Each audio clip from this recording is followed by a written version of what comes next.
നമസ്കാരം. ബഹുമാനപ്പെട്ട അധ്യാപകരെ, എൻ്റെ പ്രിയ കൂട്ടുകാരെ, ഇന്ന് ജൂൺ 19 വായനാ ദിനം. വായനയുടെയും അറിവിന്റെയും ലോകത്തേക്ക് നമ്മെ കൈപിടിച്ച് നടത്തിയ PM പണിക്കരുടെ ചരമദിനം. വായിച്ചു വളരുക, ചിന്തിച്ച് വിവേകം നേടുക എന്ന മുദ്രാവാക്യത്തിലൂടെ കേരളത്തെ വായനയുടെ ലോകത്തേക്ക് ഉയർത്തിയ ഒരു വലിയ മനുഷ്യനാണ് അദ്ദേഹം. വിദ്യാർത്ഥികളായ നമ്മുടെ കടമയാണ് അറിവ് നേടുക എന്നത്. അതിന് ഏറ്റവും പ്രധാന മാർഗം വായനയാണ്.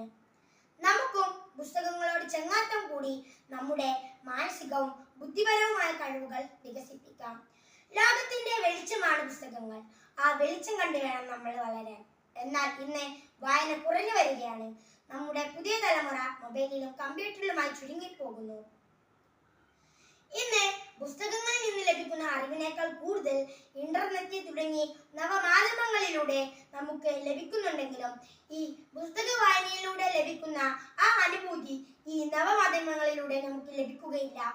അതിനാൽ പുസ്തകങ്ങളെ നെഞ്ചോട് ചേർത്ത് വെക്കാനും അധ്യാപകരുടെയും രക്ഷിതാക്കളുടെയും സഹായത്തോടെ നല്ല പുസ്തകങ്ങൾ തിരഞ്ഞെടുത്ത് വായന ഒരു ശീലമാക്കാനും നമുക്ക് ഇന്ന് തന്നെ പ്രതിജ്ഞ ചെയ്യാം.